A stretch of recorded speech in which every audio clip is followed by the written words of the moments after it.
Ok, bonjour à tous. Bonjour. Nous allons prier pour commencer cette partie.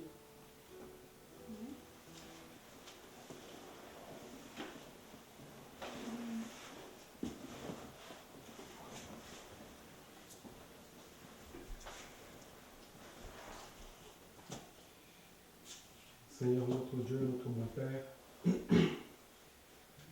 merci pour les gloires de lumière que tu nous as accordées, que tu nous accordes encore durant les heures de sabbat. Père Céleste, nous voulons recevoir encore de tes riches grâces, riches bontés, ô Père. Veuille ouvrir nos yeux pour que nous voyions les merveilles de ta loi. Puisses-tu nous dévoiler de grandes choses, des choses cachées que nous ne connaissons pas. Père Céleste, si nous te demandons ces choses, pas parce que nous méritons, mais nous nous appuyons au mérite de ton Fils Jésus-Christ. Que tes saints anges soient avec nous, que la lumière et la puissance du quatrième ange soient manifestées au Père par ta présence. Et donne-nous à nous réjouir, Père, de la lumière qui sort de tes saintes écritures, que nous puissions être formés à ton image. Au nom de Jésus-Christ. Amen. Amen.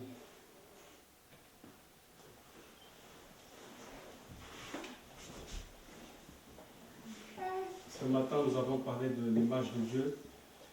Nous avons parlé de la compréhension de l'Évangile. Nous avons parlé de certains aspects. Et Jésus nous dit dans Luc 18, si vous pouvez prendre Luc 18, verset 8.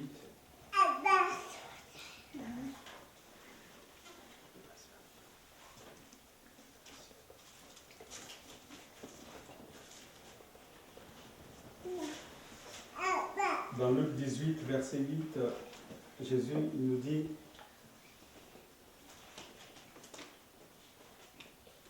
je vous le dis, il leur fera promptement justice.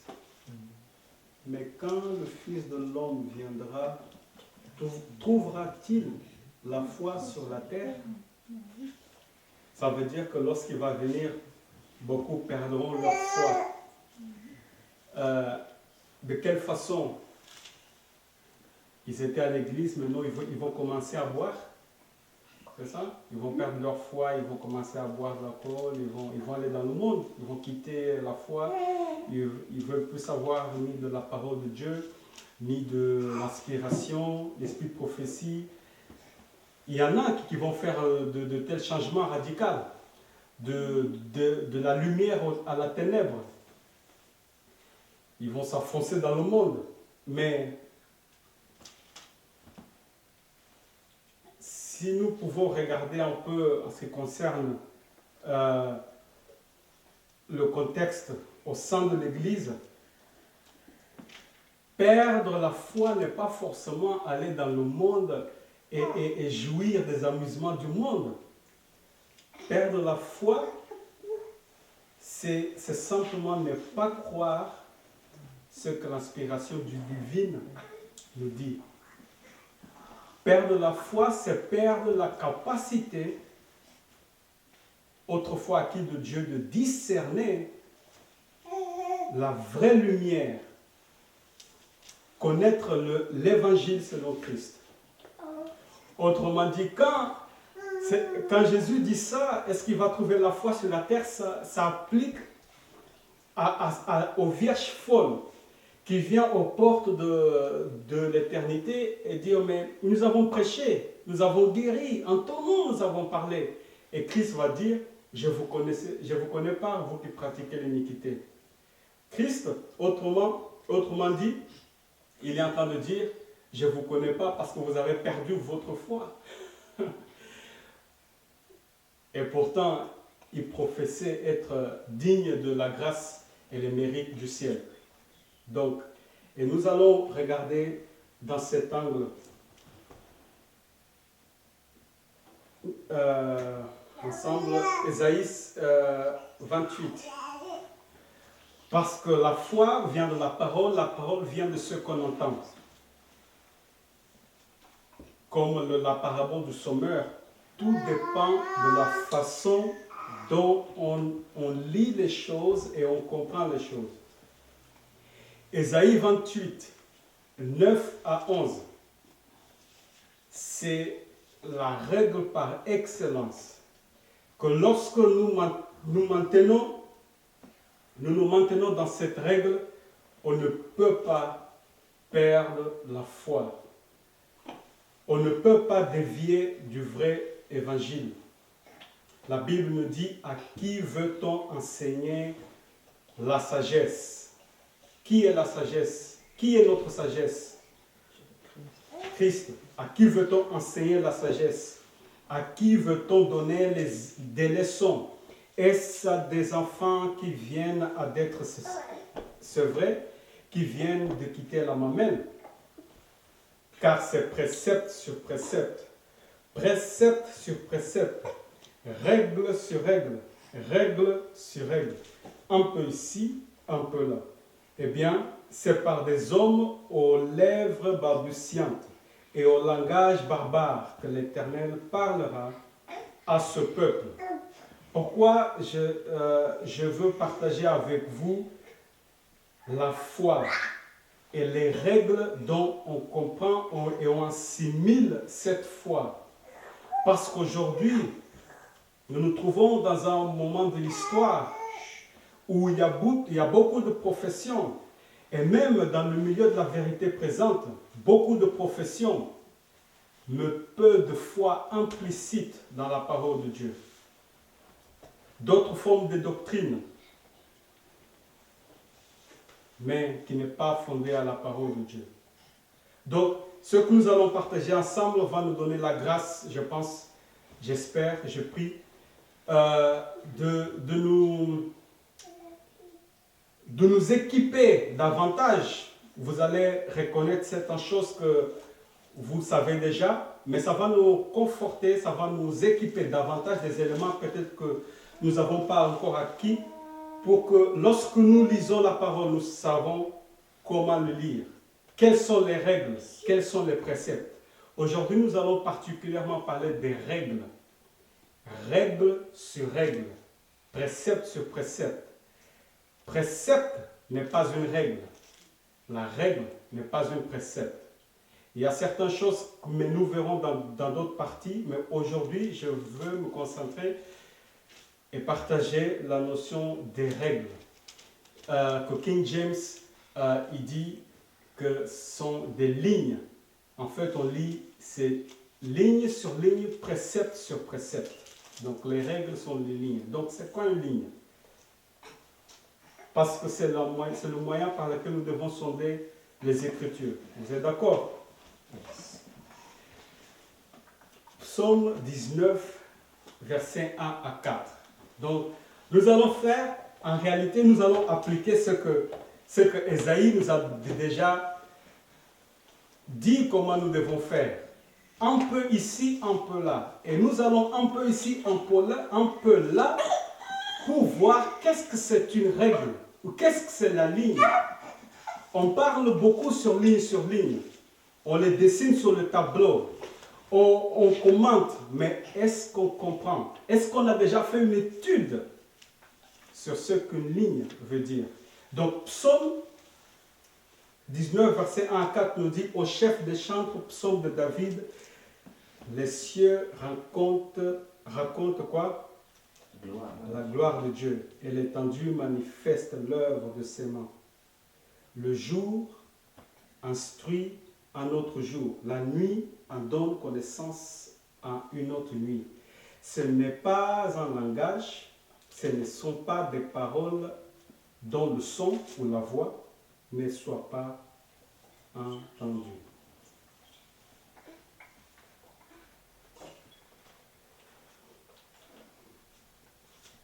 Excuse-moi.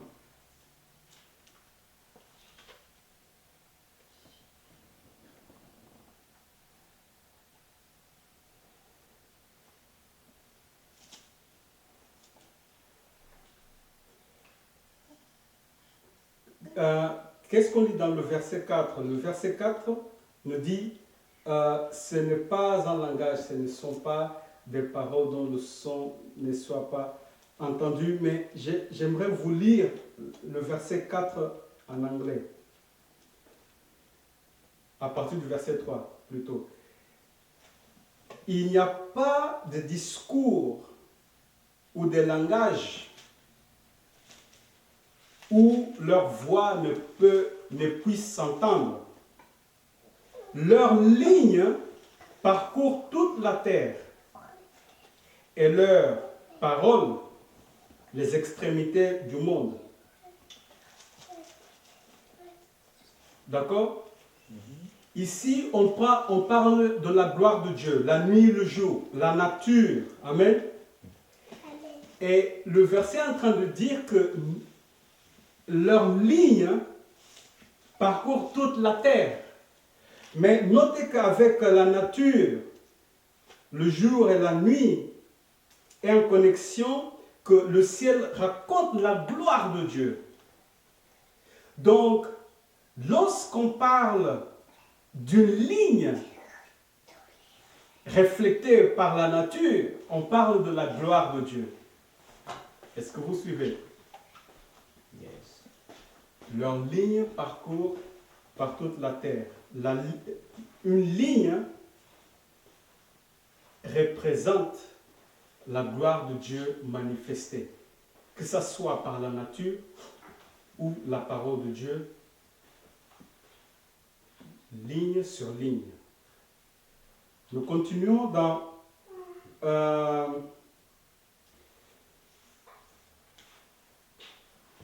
avant, nous comprenons que ça représente la gloire de Dieu, mais aussi l'œuvre de ses mains. Verset 2. Et l'étendue manifeste l'œuvre de ses mains. Et le verset 4 nous dit, ce n'est pas un langage, ce ne sont pas des paroles dont la voix ne soit pas entendue. Donc, la gloire de Dieu, l'œuvre de ses mains, langage de Dieu. Quel langage c'est? C'est le langage d'un Corinthiens 13, langage d'amour révélé dans la gloire de Dieu. Et la voix de Dieu, bien sûr. Tout ça sont manifestés dans les lignes, que ce soit à travers la nature ou les lignes de la parole, de la prophétie. Dans 2 Corinthiens 3, 18, la Bible nous dit, nous tous qui le visage découvert, contemplons comme dans un miroir la gloire du Seigneur. Nous sommes transformés à la même image, de gloire en gloire, comme par le Seigneur l'Esprit. Cette gloire que le ciel reflète, cette ligne que le ciel reflète, nous sommes transformés à la même image, c'est-à-dire de la gloire, comme dans un miroir. Autrement dit, lorsque nous considérons ligne sur ligne, nous voulons contempler la gloire de Dieu. Nous voulons contempler l'image du Christ. Nous voulons être transformés par la ligne que les prophéties sont en train de nous montrer. Parce que à quoi sert dessiner ou imaginer d'une ligne ou comprendre une ligne sans que ça affecte ton caractère? Donc, les lignes prophétiques sont là pour nous amener à l'image de la gloire de Dieu. C'est une des raisons. Ligne, Ésaïe 34, verset 11. Ésaïe 34, verset 11. Le pélican et le hérisson la posséderont. La chouette et le corbeau l'habiteront. On y étendra le quoi? Le cordeau. King James dit la ligne de la désolation ou confusion et le niveau de la destruction. Ligne. Si ce n'est pas de Dieu, Dieu n'est pas un Dieu de confusion. Donc ce verset est en train de nous dire que on peut utiliser une ligne pour semer de la confusion, ce qui ici est traduit comme désolation, ou on peut utiliser une ligne pour contempler la gloire de Dieu. Chacun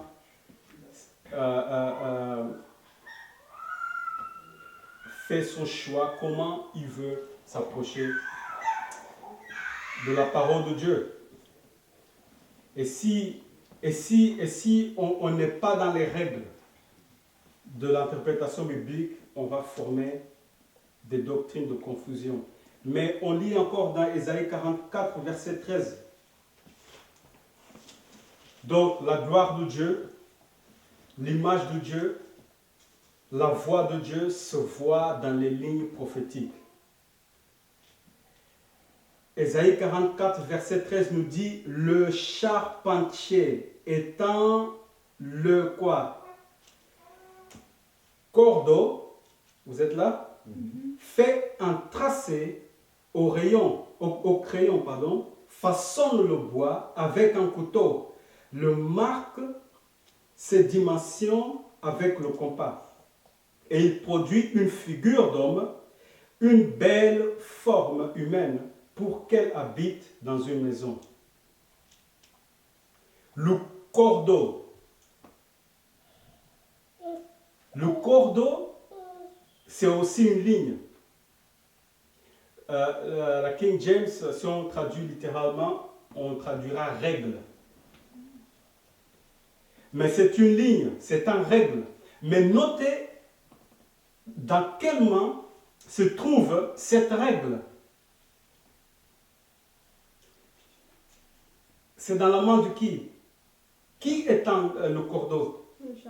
C'est le charpentier. Ça nous amène à Christ, qui était charpentier de métier. Charpentier qui s'occupe du bois. Charpentier qui s'occupe de la croix. La ligne est en relation directe avec la croix. C'est pour ça que l'esprit de prophétie met en évidence et nous dit clairement que toutes les vérités et doctrines doivent se mesurer par la lumière qui sort de la croix. Toutes les doctrines se mesurent par la croix, si c'est biblique, si c'est de la confusion. Le charpentier. Et qu'est-ce qu'il fait quand il étend la règle? Il marque les dimensions avec le compas et il produit une figure d'homme. Or, nous avons déjà vu que la figure d'homme se fait en contemplant la gloire. Mais ici, on voit la même chose, sauf qu'on met en évidence la règle que le charpentier utilise pour former la figure d'homme.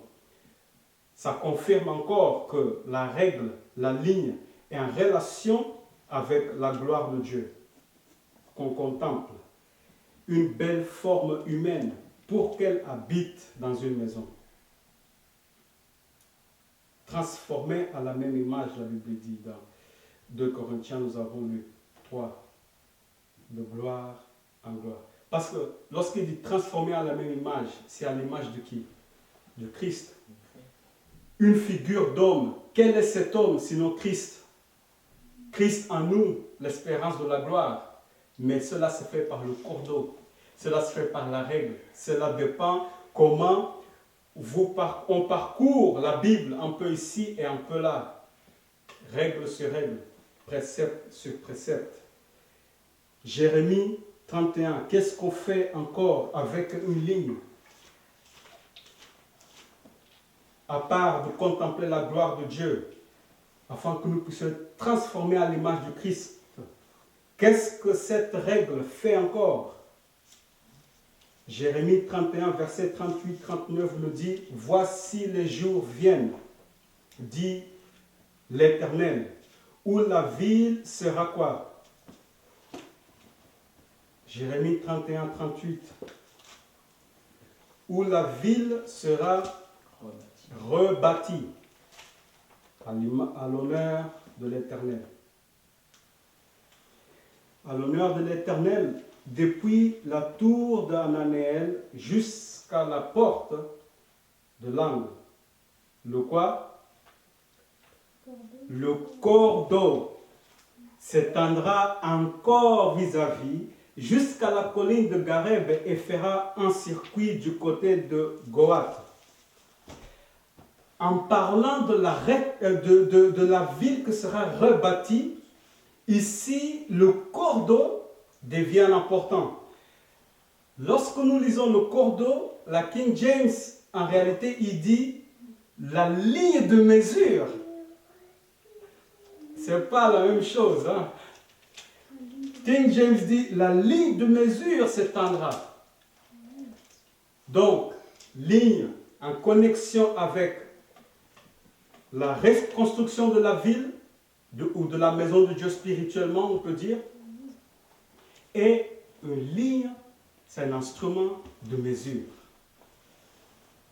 Déjà, si nous sommes en train de parvenir à la stature parfaite du Christ, la mesure du Christ, spirituellement, mais voilà, ligne, c'est pour mesurer notre caractère.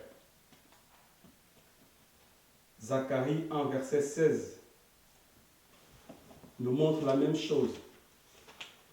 Ma maison, il sera rebâtie et le cordeau, la ligne encore, sera étendue sur Jérusalem.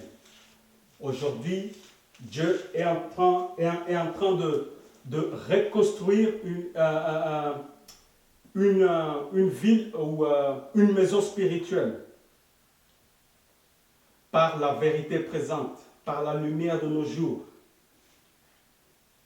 Et il utilise ligne sur ligne, il utilise le cordeau afin qu'en contemplant, nous sommes transformés et nous puissions habiter dans cette maison spirituelle. Dans Lamentation 2, verset 8, nous montre que Lamentation de Jérémie 2, verset 8, il dit « L'Éternel avait résolu de détruire les murs de la fille de Sion. Il a tendu le cordeau, encore la ligne. Il n'a pas retiré sa main dans les avoirs, sans les avoir anéantis. Il a plongé dans le deuil, remparts et murailles, qui n'offrent plus ensemble qu'une triste ruine. » Dieu utilise le cordeau, une ligne aussi pour inverser une mur. Et ce mur, nous verrons plus tard qu'est-ce que cela peut symboliser.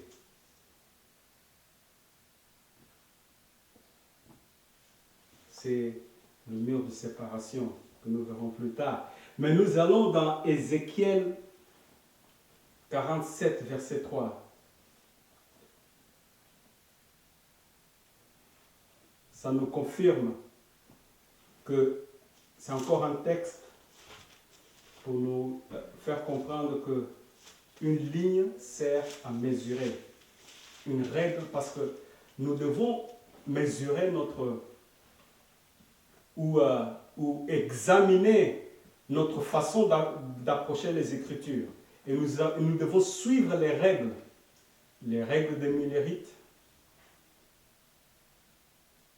et de la gloire de Dieu. Dieu a ordonné que ses œuvres, la sœur White nous dit dans Heavenly Places 316, Dieu a ordonné que ses œuvres seront présentées au monde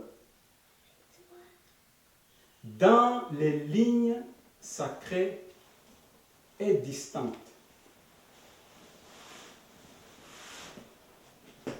Les lignes, comme on a vu dans le psaume, représentent les œuvres de ses mains. Et ici, la sœur White nous dit que l'œuvre de Dieu doit être présentée dans des lignes sacrées et distinctes. Zacharie 2, verset 1. Nous allons dans Zacharie, chapitre 2, verset 1.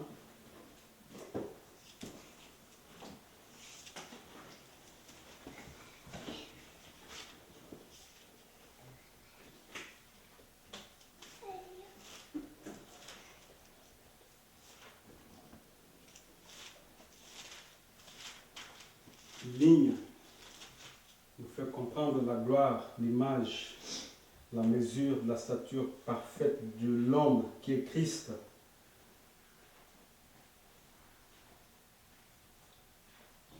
Ça me rappelle à Daniel avec Belshazzar, minimum façon, mesuré, mais trouvé léger. Plusieurs seront renversés par la légèreté qu'ils ont eue de l'écriture, par la façon erronée qu'ils se sont approchés de la parole inspirée. Ils seront trouvés légers. Donc c'est pour ça que c'est très important de savoir parcourir un peu ici et un peu là, savoir reconnaître les règles et les préceptes. C'est tout simple, mais il y a une portée vraiment très très très grande parce que Satan a toujours voulu de faire dévier le peuple de Dieu des simples vérités de la parole de Dieu, parce qu'il sait que une fois que ça s'est fait, toutes les autres grandes vérités s'écrouleront. La Bible nous dit, je levai les yeux et je regardai, et voici il y avait un homme tenant dans la main un cordeau pour mesurer. Je dis, où vas-tu? Et il me dit, je veux mesurer quoi? Jérusalem, pour voir de quelle largeur et de quelle longueur elle doit être. La ligne prophétique, mes frères et sœurs, c'est pour que Jérusalem, c'est pour que nous puissions voir de quelle longueur et quelle largeur Jérusalem spirituelle doit être. Qui est cette Jérusalem? Aujourd'hui, plusieurs prennent Jérusalem comme le Jérusalem littéral. Ils vont même former des doctrines comme quoi nous devons retourner à Jérusalem à la fin de temps, ça sera le lieu de refuge. Doctrine de démons. D'autres, ils vont faire de Jérusalem quelque chose de confiné. Et ils vont appliquer les prophéties que Jésus donnait à l'époque où il était venu, spécifiquement pour ceux qui sont à Jérusalem. Mais si nous allons très rapidement dans Galates 4, Jérusalem se comprend d'une façon très simple et spirituelle aussi.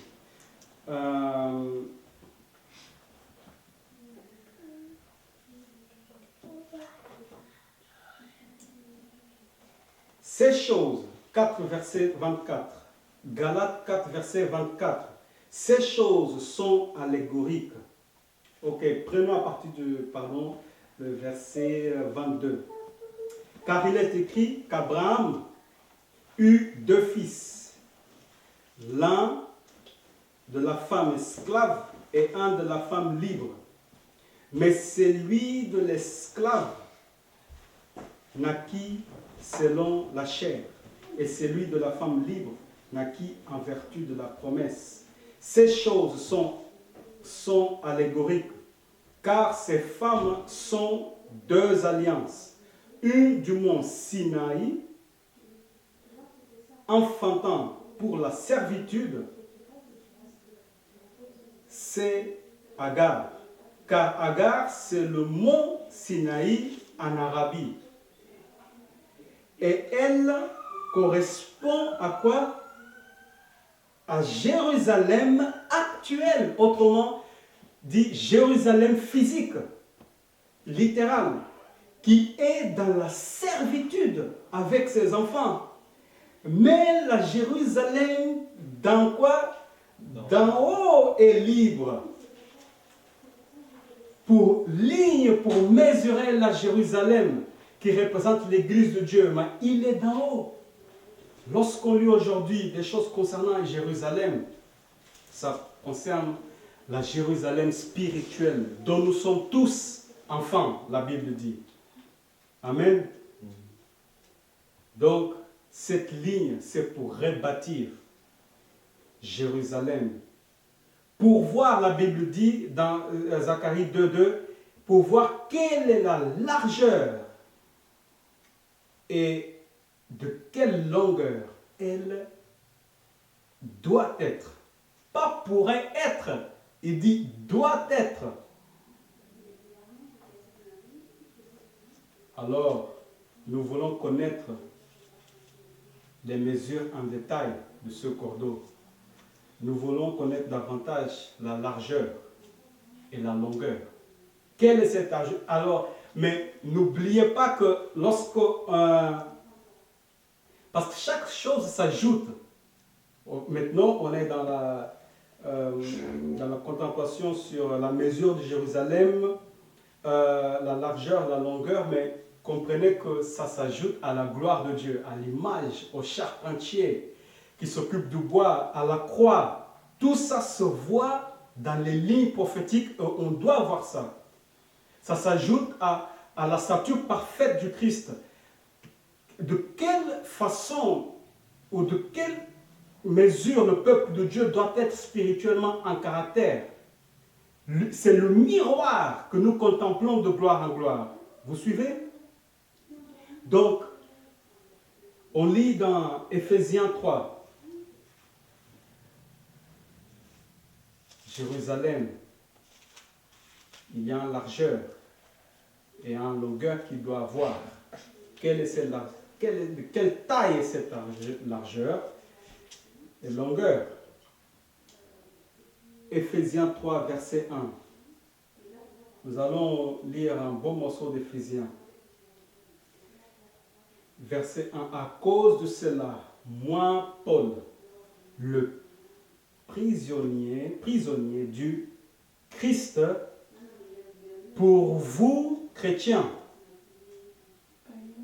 pour vous, païens, prisonniers du Christ, pour vous, païens. Si du moins vous avez appris quelle est la dispensation de quoi? De la grâce qui m'a été donnée pour vous. Entre parenthèses, l'huile des vierges folles représente quoi? Le caractère et la grâce. D'accord? Dispensation de la grâce de Dieu qui m'a été donnée pour vous. C'est par quoi? Révélation que j'ai eu connaissance du quoi? Mystère sur lequel je viens d'écrire un peu de mots. Prisonnier pour vous païens dans la dispensation de la grâce par révélation de la connaissance du mystère. Du mystère. Verset 4. En les lisant,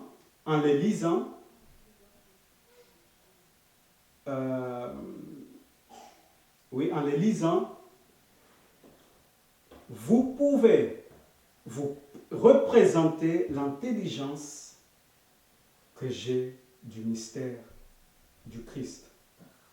Autrement dit, jusqu'ici, Paul est en train de dire que si vous voulez comprendre le mystère du Christ, comprenez que moi je suis déjà un prisonnier pour les païens, pour vous les païens. Et que nous sommes dans la dispensation de la grâce. Et que c'est par la révélation et connaissance du mystère que je viens d'écrire ces mots, mais oui, c'est par la révélation qu'il a acquis la connaissance de ce mystère, le mystère du Christ. Verset 5. Il n'a pas été manifesté aux fils des hommes dans les autres générations, comme il a été révélé maintenant. Le temps où Paul y parle, c'est crucial, c'est pertinent, c'est d'une importance majeure. Comme il a été révélé maintenant par l'Esprit aux saints apôtres et aux prophètes du Christ. Ce mystère, c'est que les païens sont cohéritiers, forment un même corps et participent à la même promesse en Jésus, Christ, par l'évangile. C'est vrai que pour l'instant, peut-être vous disiez quelle est la relation entre Zacharie et les lignes que nous avons vues, la gloire, l'image, la largeur et la longueur de Jérusalem. Quelle est la relation? Mais nous allons y venir. Verset 14, nous sautons dans le verset 14. À cause de cela,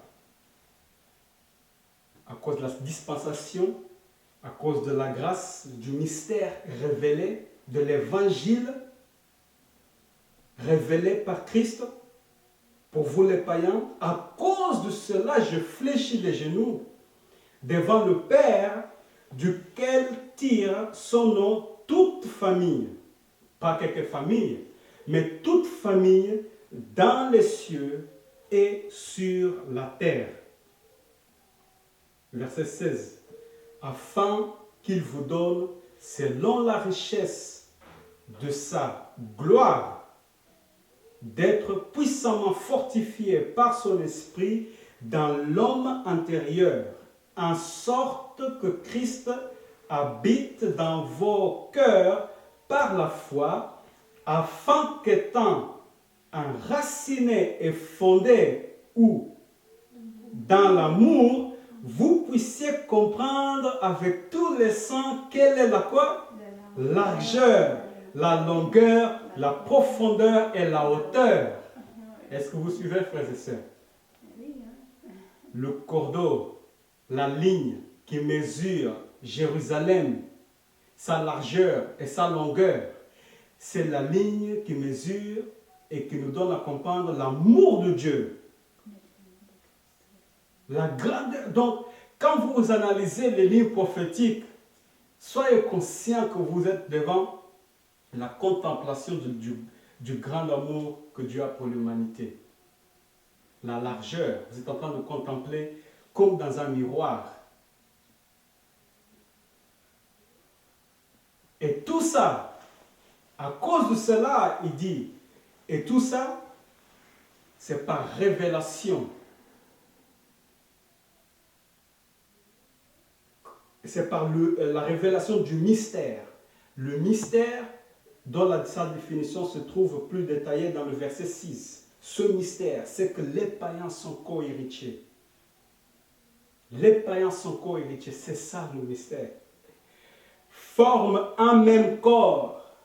Oui, un même corps avec les adventistes du 7e jour lorsqu'ils croient par la foi en Jésus-Christ et participent à la même promesse en Jésus-Christ par l'évangile. Or, l'évangile ne s'annonce pas lui-même. La bonne nouvelle ne s'annonce pas lui-même. Il faut qu'il y ait des messagers. Donc, lorsqu'ils sont co-héritiers, c'est par la parole des croyants comme Paul qui devient co-héritier. C'est le mystère. Et ça se voit dans la ligne de la parole prophétique, dans la nature de Dieu, la gloire de Dieu. Verset 19. Et connaître l'amour du Christ. Vous voyez, à partir du verset 1, on passe seulement maintenant à la largeur et l'amour du Christ. C'est pour dire que tout ce que du verset 1 jusqu'à maintenant a été dit, c'est indispensable pour que cet amour et ce mystère soient mis en évidence clair devant nos yeux. Vous puissiez comprendre avec tous les sens quelle est la largeur, la longueur, la profondeur et la hauteur, et connaître l'amour du Christ qui surpasse toute connaissance, en sorte que vous soyez remplis jusqu'à toute la plénitude de Dieu. Or, est-ce que c'est juste pour les païens ça? Parce qu'il dit qu'il est prisonnier, verset 1, pour vous païens, parce que ça s'adresse aux païens convertis. Mais le verset 19, est-ce que c'est une promesse que pour ceux convertis du paganisme au christianisme, ou c'est aussi pour Paul même, pour lui-même, pour nous qui sommes déjà dedans, pour que Christ puisse habiter en nous, pour que nous soyons remplis de la plénitude de Dieu. Ça fait partie du mystère, nous allons voir. Colossiens va nous dire plus précisément. Nous avons besoin de Christ en nous, l'espérance de la gloire. Et nous devons contempler ça à travers les règles de la parole de Dieu. Or, à celui qui peut faire, par la puissance qui agit en nous, infiniment au-delà de tout ce que nous demandons ou pensons. À lui soit la gloire dans l'Église, dans la nature, dans les lignes prophétiques. À lui soit la gloire dans l'Église et en Jésus-Christ dans toutes les générations, dans tous les âges, autrement dit, au siècle des siècles. Amen. Autrement dit, la gloire que nous contemplons, ce n'est pas une gloire qui est confinée dans une génération particulière. La gloire de Dieu, c'est comme sa nature même, le même hier, aujourd'hui et éternellement. La gloire que Dieu manifeste aujourd'hui, c'est une gloire qu'il a manifestée au Jardin d'Éden, avec Noé, avec Moïse, avec les Juifs, avec les Millérites et avec nous. Et cette gloire nous contemplons, et même dans les cieux, dans les âges éternels, cette gloire était manifestée. Et ça, c'est une gloire que les lignes prophétiques font sortir. Donc une ligne parle très concrètement de la nature même du Christ. Une ligne n'est pas simplement pour déterminer quels sont les parallèles des histoires. Ce n'est pas tout simplement de mettre ligne sur ligne et montrer des généalogies des lignes. La parole nous dit qu'il nous faut utiliser la loi d'une façon légitime, les lignes. Alors que nous sommes en train d'arriver à la conclusion, je vous invite à prendre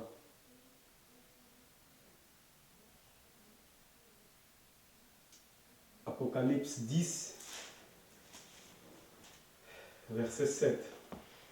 J'espère que vous comprenez depuis où nous sommes sortis et où nous sommes arrivés dans le partage.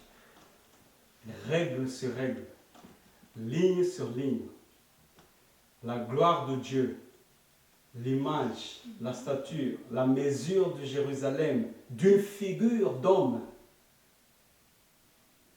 le mystère de Dieu, pour vous les païens, afin que vous soyez remplis de la plénitude du Christ. C'est ce que la ligne nous révèle.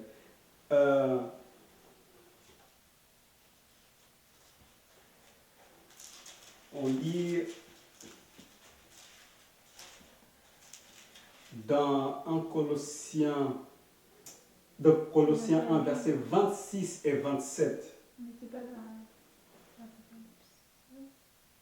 Ah, pardon, excuse-moi. Oui. Apocalypse 17. 10, verset 7 d'abord. Après, on va dans Colossiens. Excuse-moi. La Bible nous dit,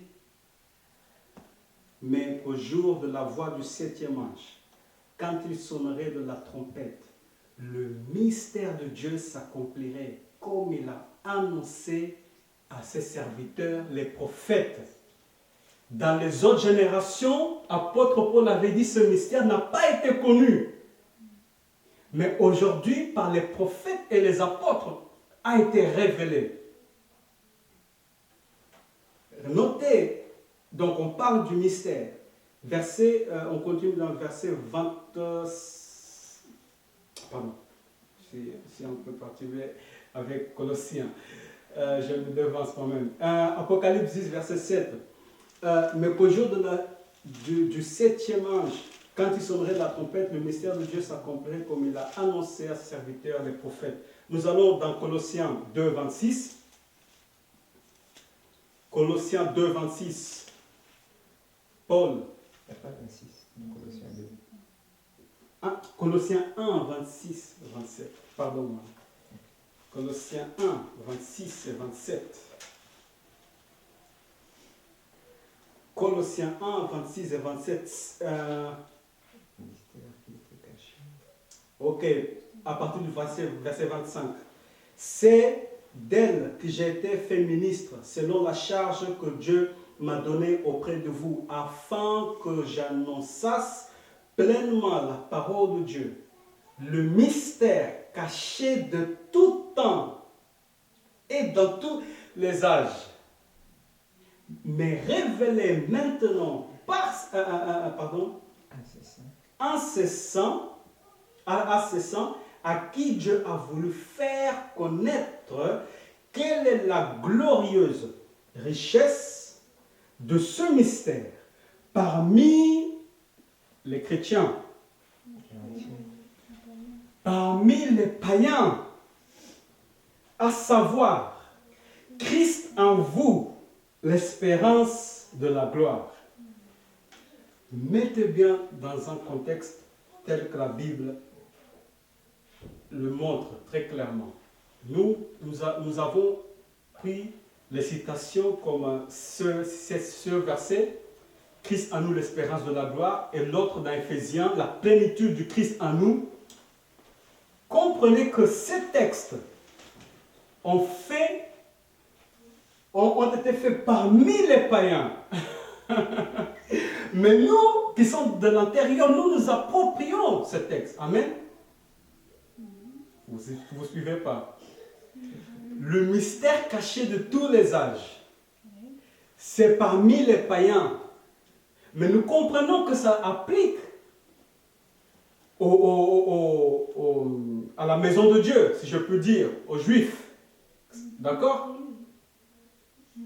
Comprenez que c'est pour ça que Galates, si je ne me trompe pas, Galates 4 dit clairement que l'évangile a été premièrement prêché à Abraham. C'était pour faire comme... Et après il dit que la promesse, il a donné la promesse que toutes les nations seront bénies en toi. C'était pour faire comprendre qu'il n'y a plus ni circoncision ni circoncision. L'incirconcision ou circoncision. Et quand l'évangile a été prêché à Abraham, Abraham sortait de la Mésopotamie. Babylone. Abraham était un païen. Il était le premier à recevoir le mystère de l'évangile. Aujourd'hui, ce mystère est dévoilé plus clairement, plus que dans toutes les autres époques. Et qu'est-ce qu'on fait de ce mystère? On dit non, c'est d'abord pour la maison de Dieu. Alors que le mystère lui-même devait être parmi les païens. Et si c'est parmi les païens, il y a quelqu'un comme Paul qui doit être parmi les païens et annoncer ce mystère.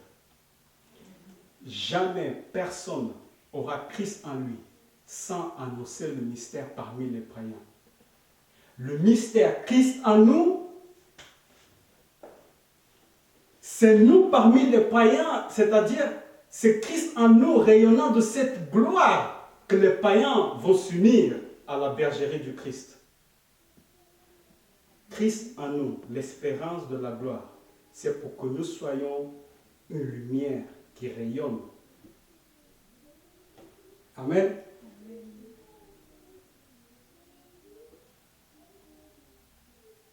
Et tout ça vient de la ligne prophétique.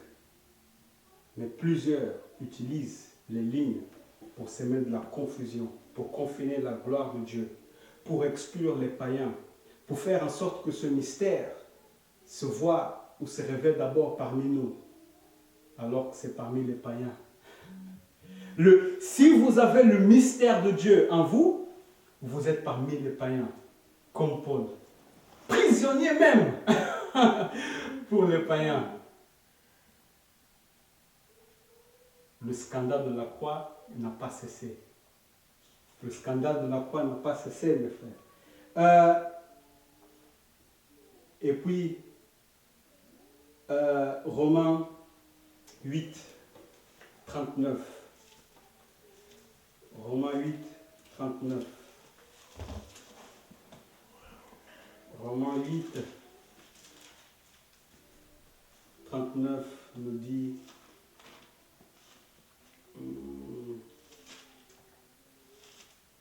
car j'ai l'assurance, verset 38 et 39 plutôt, car j'ai l'assurance que ni la mort, ni la vie, ni les anges, ni les dominations, ni les choses présentes, ni les choses à venir, ni les puissances, ni la hauteur, ni la profondeur, ni aucune autre créature ne pourra nous séparer de l'amour de Dieu manifesté en Jésus-Christ notre Seigneur. Résumé tout ce que nous avons lu met en évidence l'amour de Dieu et le mystère de Dieu. L'auteur et la longueur, mais il dit ni hauteur ni longueur. Et nous avons vu que selon la façon dont nous approchons de la parole de Dieu, nous pouvons semer de la confusion.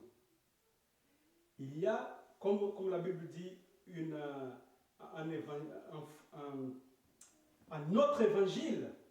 Il y a aussi une autre ligne. D'accord? Il y a aussi une autre ligne qui représente de fausses mesures d'auteur et de longueur, qui confinent la gloire de Dieu. Une ligne qui exclut le peuple de Dieu d'être parmi les païens, afin que Jérusalem, qui est d'en haut, Jérusalem spirituelle, soit bâtie des Juifs et des Grecs.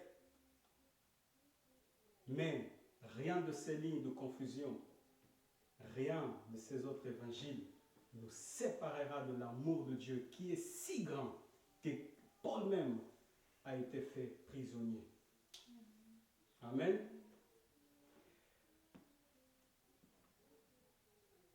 Dernière chose, nous allons dans Galates. Nous allons dans Galates, le verset, une dernière remarque et puis nous allons prier. Par la grâce de Dieu, un jour, nous aurons l'occasion de parcourir Galates, écrit par celui qui a reçu la révélation qu'aucune autre génération n'avait reçue du mystère et de l'amour de Dieu. Regarde ce qu'il nous dit. Pardon? Galates chapitre 2. Alors, je vais vous dire. Chapitre 1. Galates chapitre 1, mes frères et sœurs. Chapitre 1, verset 6. À partir du verset 6. Je m'étonne que vous détourniez si promptement de celui que vous a appelé par la grâce du Christ. dispensation de la grâce, rappelez-vous, pour passer à un autre évangile. Un autre évangile. Il continue, non pas qu'il y ait un autre évangile, mais il y a des gens qui vous quoi? Qui vous troublent et qui veulent renverser l'évangile du Christ. Mais quand nous-mêmes, quand un ange du ciel annoncerait un autre évangile que celui que nous avons prêché, qu'il soit quoi? Anathème. Que nous l'avons dit précédemment, et je le répète, à cette heure, si quelqu'un vous annonce un autre évangile que celui que vous avez reçu, qu'il soit anathème. 2 fois répété, allusion au deuxième ange, allusion à la chute de Babylone. Une bonne compréhension de l'évangile nous amène à recevoir la marque de Dieu, mais une mauvaise nous amène à recevoir la marque de Babylone. Mais notez que il avait dit que si quelqu'un vous annonce un autre évangile que vous avez reçu de qui? De la part de qui? Verset, on voit ça, verset 8. Quand un ange du ciel annoncerait un autre évangile que nous avons prêché, qu'il soit anathème. Quel est cet évangile que nous avons prêché? Que Paul avait prêché, que Pierre avait prêché, que les apôtres et les prophètes qui ont reçu toute la gloire du mystère de Dieu, ils ont prêché. Nous allons voir dans Galates 2.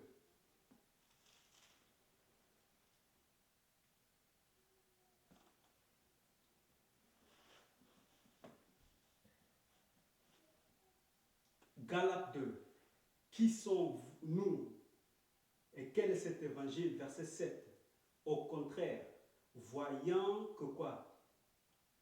L'évangile n'avait été confié pour les m'avait été confié pour les incirconcis, comme à Pierre pour les circoncis. D'accord? Le verset continue en disant, car c'est lui qui a fait de Pierre l'apôtre des circoncis et a aussi fait de moi l'apôtre des païens. Donc, qui sont-nous qui vous a donné un évangile et d'autres veulent vous donner un autre évangile? Ce sont les apôtres. Quel évangile? C'est l'évangile partagé pour les circoncis et l'incirconcis. Donc, pour les Grecs et pour les Juifs. Donc, si quelqu'un aujourd'hui vous apporte un autre évangile qui est là pour séparer les deux œuvres simultanées, qu'il soit anathème. Et cette personne ne se tiendra pas debout à la loi du dimanche. Prions.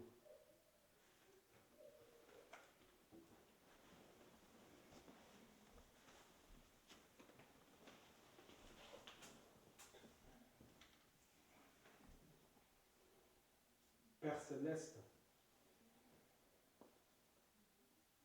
c'est triste de voir que ta parole est bien souvent tordue pour que ça s'adapte à la conception humaine, aux logiques humaines. Mais nous te rendons grâce et gloire pour les règles que tu nous as données, afin de savoir parcourir un peu ici et un peu là, afin de consolider notre foi en Christ, afin que lorsqu'il revient, nous puissions avoir